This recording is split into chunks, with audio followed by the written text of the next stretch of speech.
ইসলামী জিহাদি জঙ্গিরা সমালোচকের মুখ বন্ধ করতে ব্যবহার করে হুমকি ও হত্যা। মৌলবাদের কাছে নত রাষ্ট্র ব্যবহার করে আইন, কারাগার ও নির্বাসন। আর তথাকথিত প্রগতিশীলরা, তথাকথিত সেকুলার উদার বামপন্থীরা ব্যবহার করেন অপবাদ, উদ্দেশ্যনীয় সন্দেহ এবং সামাজিক বর্জন। পদ্ধতি আলাদা কিন্তু ফল একই। ইসলামের সমালোচনা বন্ধ হয়, মুসলিম নারীর বঞ্চনা অক্ষত থাকে, মুসলিম সমাজের বিবর্তন থেমে থাকে।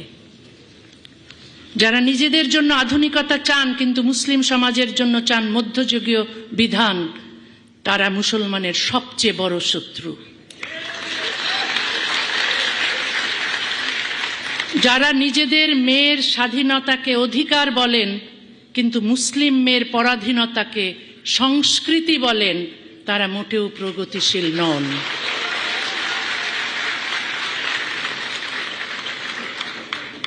মুসলিম বিশ্বের বহু সমাজে এখনো সপ্তম শতাব্দীর সামাজিক বাস্তবতায় তৈরি নারী বিরোধী ও বৈষম্যমূলক বিধানকে চিরন্তন আইন হিসেবে মানা হয়। ক্যালেন্ডার এগোলেই সমাজ আধুনিক হয় না, হাতে আধুনিক প্রযুক্তি এলেই, শহরে উঁচু ভবন উঠলেই সমাজ আধুনিক হয় না।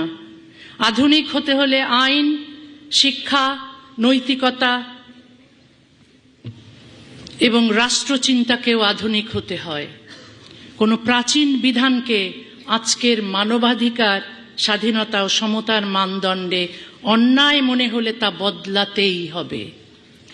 আমি মানুষের ধর্ম মানার, ধর্ম গ্রহণ করার, ধর্ম প্রচার করার অধিকার মানি। একই সঙ্গে ধর্ম না মানার, ধর্ম ত্যাগ করার এবং ধর্মের সমালোচনা করার অধিকারও মানি। বিশ্বাসের স্বাধীনতা বিশ্বাসকে সমালোচনার ঊর্ধ্বে তোলে না। বিশ্বাসের স্বাধীনতা থাকলে অবিশ্বাসের স্বাধীনতাও থাকতে হবে। সত্যিকারের ধর্মনিরপেক্ষতা শুধু সব ধর্মের উৎসবে যোগ দেওয়া নয়। ধর্মনিরপেক্ষতা হলো রাষ্ট্র, আইন, রাজনীতি ও শিক্ষা ব্যবস্থা থেকে ধর্মীয় কর্তৃত্বকে পৃথক রাখা। রাষ্ট্রের কাজ কোনো ধর্মকে রক্ষা করা নয়, রাষ্ট্রের কাজ বিশ্বাসী ও অবিশ্বাসী সব নাগরিকের সমান অধিকার রক্ষা করা। রাষ্ট্রের কোনো ধর্ম থাকবে না, রাষ্ট্রের থাকবে ন্যায়। আইনের কোনো ধর্ম থাকবে না, আইনের থাকবে সমতা। একজন নারীর অধিকার তার জন্ম বা ধর্মীয় পরিচয়ের উপর নির্ভর করতে পারে না। তার শরীর তার নিজের, জীবন তার নিজের, সিদ্ধান্তও তার নিজের। কোনো ধর্মীয় আইন নারীকে পুরুষের সমান অধিকার না দিলে সেই আইন বাতিল করতে হবে। ধর্মের মর্যাদার চেয়ে মানুষের মর্যাদা বড়। একই দেশের নাগরিকের অধিকার ধর্মভেদে আলাদা হতে পারে না। ভারত ও বাংলাদেশ দুই দেশেই ধর্মীয় পরিচয়ের ঊর্ধ্বে অভিন্ন দেওয়ানি বিধি দরকার, তবে তা সংখ্যাগুরু ধর্মের বিধান নয়। সংবিধান, মানবাধিকার এবং নারী পুরুষের পূর্ণ সমতার ভিত্তিতে রচিত হবে নাগরিক আইন। 40 বছরেরও বেশি সময় ধরে আমি মানবিকতা, ধর্মনিরপেক্ষতা, বিজ্ঞান মনস্কতা, বাক স্বাধীনতা এবং নারী পুরুষের সমান অধিকারের কথা বলে আসছি। বিপদ এসেছে, নির্বাসন এসেছে, একাকিত্ব এসেছে, কিন্তু আমার বিশ্বাস বদলায়নি। বাংলাদেশে আজ মৌলবাদ ও সাম্প্রদায়িকতার বিস্তার ভয়াবহ। রাজীব হায়দার, অভিজিৎ ঘোষ, ওয়াশিকুর রহমান বাবু,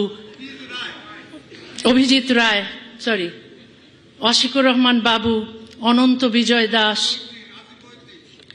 নিলয় নীল, ফয়সল আরিফিন দীপন সহ অনেক সাহসী মুক্ত চিন্তককে জিহাদি সন্ত্রাসীরা নৃশংসভাবে হত্যা করেছে। তাদের অপরাধ ছিল তারা প্রশ্ন করেছিলেন, ইসলামের বৈষম্যমূলক বিধানের সমালোচনা করেছিলেন, অবিশ্বাসীদের দমন এবং বাক স্বাধীনতার পর আক্রমণের সত্য তুলে ধরেছিলেন। তাদের হত্যা করে সমাজকে একটি বার্তা দেওয়া হয়েছে, প্রশ্ন করলে মৃত্যু, নীরব থাকলে জীবন। আমি সেই শর্ত মানি না। যে জীবন নীরবতার বিনিময়ে কিনতে হয় সেটি স্বাধীন জীবন নয়।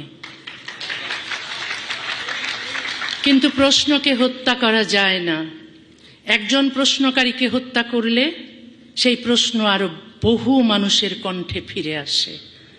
যে সমাজ তার সমালোচককে হত্যা করে, কারাগারে পাঠায় বা নির্বাসিত করে, সে সমাজ সমালোচককে নয়, নিজের ভবিষ্যৎকেই হত্যা করে, বন্দী করে বা নির্বাসিত করে।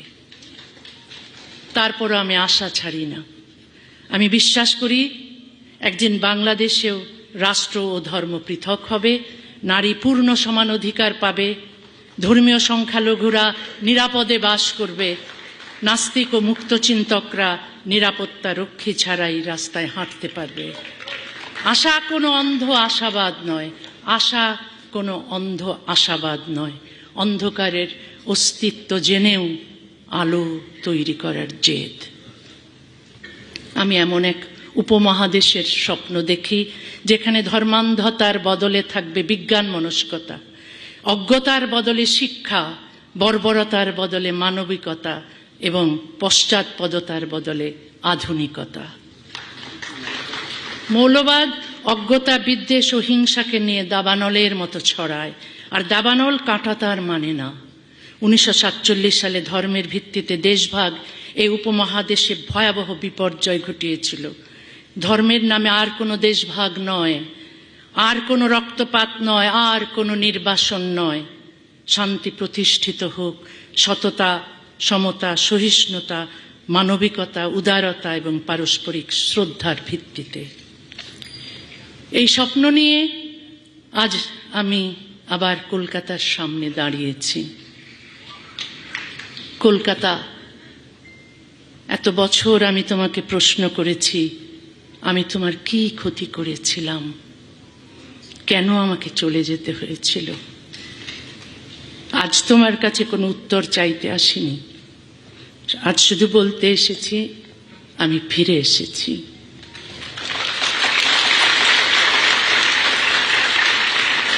আমার চোখে জল আছে, মনে অভিমান আছে, কিন্তু 2 হাত ভরা ভালোবাসাও আছে।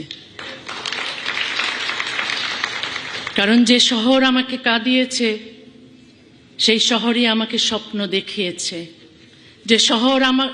যে শহর থেকে আমাকে চলে যেতে হয়েছে সেই শহরেই ফিরে আসার স্বপ্ন আমি এত বছর দেখেছি।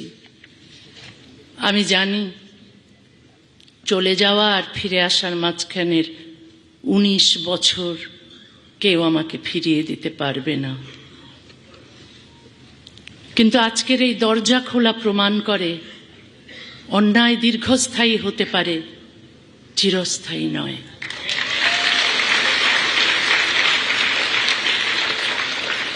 আমার কলকাতায় ফেরা শুধু আমার ব্যক্তিগত আনন্দ নয়, এটি নির্বাসন ও নিষেধাজ্ঞার বিরুদ্ধে বাক স্বাধীনতা, মুক্ত চিন্তা এবং মানুষের ভালোবাসার একটি জয়।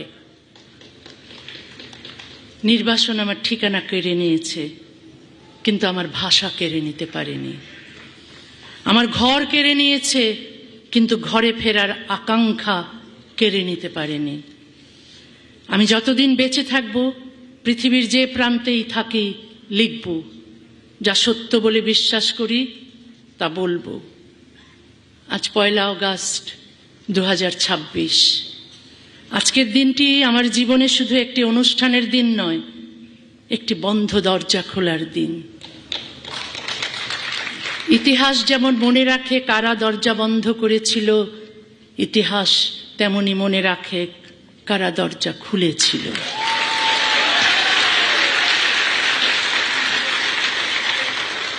সবাইকে আমার ভালোবাসা, সবাইকে আমার গভীর কৃতজ্ঞতা। ধন্যবাদ পশ্চিমবঙ্গ, ধন্যবাদ কলকাতা। আজ তুমি আমাকে শুধু তোমার শহরে ফিরতে দাওনি, আমাকে আমার হারিয়ে যাওয়া জীবনের কাছে ফিরিয়ে দিয়েছ। আজ আবার আমি বলতে পারি, শেষ পর্যন্ত কোনো মানচিত্র নয়, মানুষের ভালোবাসাই আমার দেশ।